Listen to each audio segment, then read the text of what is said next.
Hi friends, welcome to ஹெலூஸ் kitchen. இன்றைக்கி நம்ம இந்த வீடியோவில் என்ன பார்க்க போகிறோம்னா, நல்ல கிறிஸ்பியான டேஸ்டியான மஷ்ரூம் ஃப்ரை எப்படி பண்ணுறதுன்னு தான் பார்க்க போகிறோம். அதுக்காக இந்த மாதிரி நான் மஷ்ரூம்ஸை வாஷ் பண்ணி நல்லா ஸ்லைஸ் பண்ணி எடுத்துக்கிறேன். நீங்கள் எந்த மாதிரி வேணாலும் கட் பண்ணிக்கலாம், அது உங்களோட விருப்பம்தான். இந்த மஷ்ரூம் ஃப்ரை சாதத்துக்கு மட்டும் இல்லை, ஈவினிங் ஸ்நாக்ஸாக சாப்பிட்றதுக்கு கூட ரொம்ப டேஸ்டியாக இருக்கும். இப்போ அதை ஒரு பாத்திரத்தில் மாற்றிட்டு அப்புறம் தேவையான மசாலாஸ் ஆட் பண்ணிக்கலாம். தேவையான அளவு கொஞ்சம் உப்பு, அப்புறம் 1 ஸ்பூன் கரம் மசாலா, ஒரு 1/2 spoon ginger garlic paste add பண்ணிக்கிறேன். அதுக்கப்புறமா 1 ஸ்பூன் கார்ன்ஃப்ளவர் ஆட் பண்ணிக்கிறேன். நல்லா கிறிஸ்பியாக வர்றதுக்காக 1 ஸ்பூன் அரிசி மாவு ஆட் பண்ணிக்கிறேன்.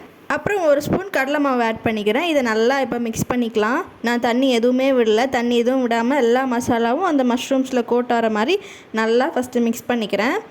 இப்போ அந்த மசாலாஸ் எல்லாம் மஷ்ரூமில் ஈவனாக கோட் ஆனதுக்கப்புறமா கொஞ்சமாக தண்ணி விட்டுக்கிறேன். கொஞ்சமாக தண்ணி விட்டு அதுக்கப்புறம் நல்லா மிக்ஸ் பண்ணிக்கிறேன். நல்லா எல்லாத்துலேயும் படுற மாதிரி நல்லா மிக்ஸ் பண்ணிட்டோம். இப்போ இந்த மாதிரி தான் நமக்கு கிடைக்கும், எல்லாத்துலேயும் படுற மாதிரி மிக்ஸ் பண்ணால்.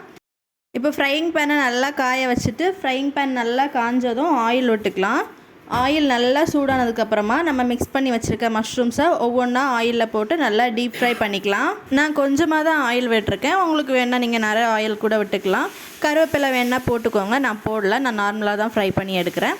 இந்த மாதிரி ஒன்று ஒன்றா எல்லாத்தையும் போட்டு நல்லா ஃப்ரை பண்ணி எடுத்துக்கலாம். இப்போ ஒரு சைடு வெந்துச்சான்னு பாருங்கள். ஒரு சைடு நல்லா வெந்துச்சுன்னா இப்போ அடுத்த சைடு நம்ம திருப்பி போட்டுக்கலாம். இப்போ ஒரு சைடு நல்லா வெந்ததுனால நான் இப்போ அடுத்த சைடு நல்லா திருப்பி போட்டுக்கிறேன். இதையும் இன்னும் நல்லா ஃப்ரை பண்ணி எடுத்து வச்சுக்கலாம்.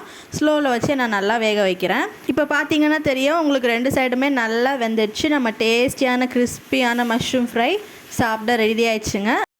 இப்போ ஒரு டிஷ்ஷில் சர்வ் பண்ணி நம்ம என்ஜாய் பண்ண வேண்டியது தான்.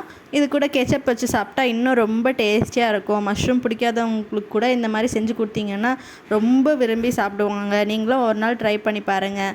நான் கொஞ்சம் மணத்துக்காக மல்லி இலை போட்டுக்கிறேன், உங்களுக்கு வேணால் போடுங்க, இது ஆப்ஷனல் தான். குழந்தைங்க மஷ்ரூம் சாப்பிட்ணுன்னா ஃபஸ்ட்டு இந்த மாதிரி கொடுத்து ட்ரை பண்ணி பாருங்கள், நல்லா விரும்பி சாப்பிடுவாங்க. நீங்களும் ஒரு நாள் ட்ரை பண்ணிவிட்டு எப்படி இருந்துச்சுன்னு சொல்லுங்கள். நம்ம வீடியோ பிடிச்சிருந்தா லைக் பண்ணுங்கள், ஷேர் பண்ணுங்கள், சப்ஸ்கிரைப் பண்ணுங்கள். சொந்தம் தொடர நம்ம சேனலை சப்ஸ்கிரைப் பண்ணுங்கள். தேங்க்யூ, பாய்.